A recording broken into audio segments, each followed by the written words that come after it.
का जंगल था।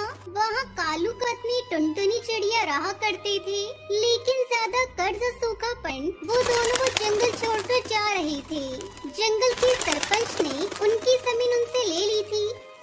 सरपंच साहब, थोड़ी सी मोहलत और दे दीजिए। मैंने मजदूरी करना शुरू किया है, मैं आपके पैसे जल्दी लौटा दूंगा।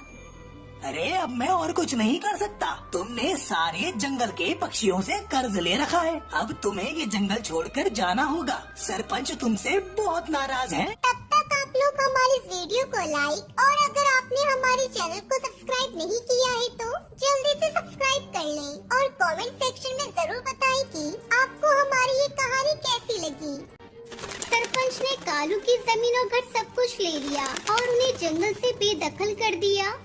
एक छोटा सा घोंसला बचा था, उस सरपंच ने हमसे वो भी छीन लिया। मैं अब और करूँ तो करूँ क्या?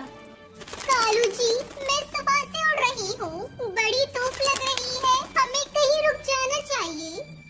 बस थोड़ी सी दूर और एक जंगल दिखाई पड़ रहा है, हमें वहाँ जाना चाहिए। वहाँ जरूर कोई न कोई काम हमें मिल जाएगा। सुनिए जी, वहाँ एक पेड़ नजर आ रहा है, हमें वहाँ रुक जाना चाहिए। वहाँ रुककर बच्चा कुचा खाना खा लेते हैं। कालू कौवा टुनटुनी उस जंगल से ठीक थोड़ी सी ही दूरी पर एक पेड़ की डाल पर आराम करने लगते हैं। थोड़ी सी सूखी रोटी है बस, अगर ये भी खत्म हो गई तो हम भूखे न रह जाएं। तुम चिंता न करो, हम थके हैं, हारे नहीं हैं, जरूर जीतेंगे। कालू और टुनटुनी चिड़िया ने अपने पास रखी सूखी रोटी खाई और वहाँ पर थोड़ा आराम करने लगे। तभी टुनटुनी चिड़िया की नजर एक चाय की दुकान पर पड़ी। अरे कालू जी, वो देखो, वहाँ पर एक सेठ नजर आ रहा है, शायद वहाँ कुछ काम मिल जाए। तुम चलकर बात करो, मैं अभी आता हूँ। टुनटुनी चिड़िया उस जगह जाती है और सेठ से कहती है, सेठ जी, यहाँ कोई काम मिलेगा? मैं आपसे वादा करती हूँ कि मैं काम बड़ी ही मेहनत और लगन से करके दिखाऊंगी और मैं तो चाय बहुत अच्छी बनाना जानती हूँ। लगता है कोई मजबूर चिड़िया आ गई। अगर ये मेरा साथ दे दे तो मैं पुराने मजदूर पक्षियों को भगा दूं और इसे ही रख लूं। हाँ हाँ, क्यों नहीं। तुम चाहो तो अभी इसी वक्त से काम करना शुरू कर दो। सेठ जी, आपसे बस एक सिफारिश और थी, अगर मालिक बस आप रहने खाने का बंदोबस्त करवा दो। अब से तुम उसकी चिंता मत करो, वो सब मैं देख लूंगा, तुम बस मेरा काम करके दे दो। बिट्टू कबूतर ने टुनटुनी चिड़िया की मजबूरी का फायदा उठाकर उसे अपने यहाँ पर काम पर रख लिया और टुनटुनी चिड़िया को एक छोटा सा टूटा फूटा घोंसला एक जंगल के किनारे पर दे दिया। मालिक बहुत अच्छे हैं, देखो जी, उन्होंने हमारी कितनी मदद कर दी, हमारे भी अच्छे दिन आ गए हैं। तुम सही कह रही हो, कल से मैं भी तुम्हारे साथ मजदूरी करने चलूंगा, फिर दोनों मिलकर पैसे कमा लेंगे। कालू कौवा टुनटुनी चिड़िया दोनों ही मेहनत करके सेठ के पास काम करते हैं और एक महीने में ही उस सेठ की दुकान पर कई पक्षी आ जाते हैं। फिर कालू कौवा टुनटुनी चिड़िया अपने हक के पैसे सेठ के पास लेने गए, लेकिन सेठ ने उनसे कहा, कैसे पैसे? मैंने कहाँ कहा था कि पैसे दूंगा, मैंने तो बस खाने और रहने की बात की थी। ये तो आप हमारे साथ गलत कर रहे हैं, हमें हमारे पैसे दे दे।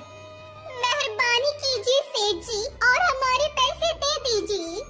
तुम मेरे पास चाहे जितना रो लो, मैं तुम्हारी कोई भी मदद नहीं कर सकता और उस घोंसले को भी खाली कर देना। मेरे पास दूसरे मजदूर पक्षी हैं, मैं उन्हें काम पर रख लूंगा। कालू कौवा टुनटुनी ने बहुत मिन्नतें की, लेकिन सेठ ने उन्हें उस घोंसले से भी निकाल दिया। घर और पैसे न होने की वजह से उन्हें फिर से रास्ते पर आना पड़ा। कुछ दूर घने जंगल में चलने के बाद हमारी किस्मत बहुत खराब है जी, अब तो न खाने को खाना है, न रहने की कोई जगह है। दोनों बातें करते करते कुछ दूर जाकर उन्होंने देखा कि एक पेड़ के नीचे एक बड़े से चील के बच्चे को एक जंगली बिल्ला परेशान कर रहा है। अरे कालू जी, वो देखो, वहाँ पर कोई जंगली बिल्ला चील के बच्चों को परेशान कर रहा है, हमें उन्हें बचाना होगा।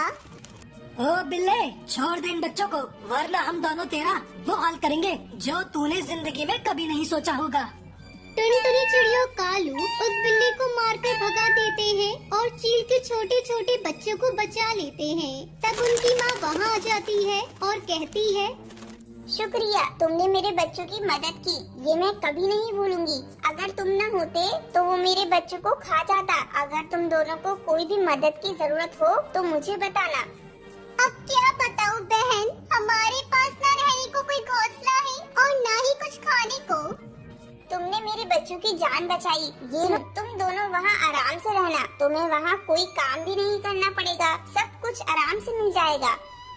उसके बाद चील ने एक बड़ी सी उड़ान ली, उन्हें बड़ा सा घोंसले का घर बनाकर दे दिया और कहा, ये है एक बड़ा सा जादुई घोंसला, इस घर में साथ आराम से रह सकते हो। चील, जो आपने हमारी इतनी मदद कर दी।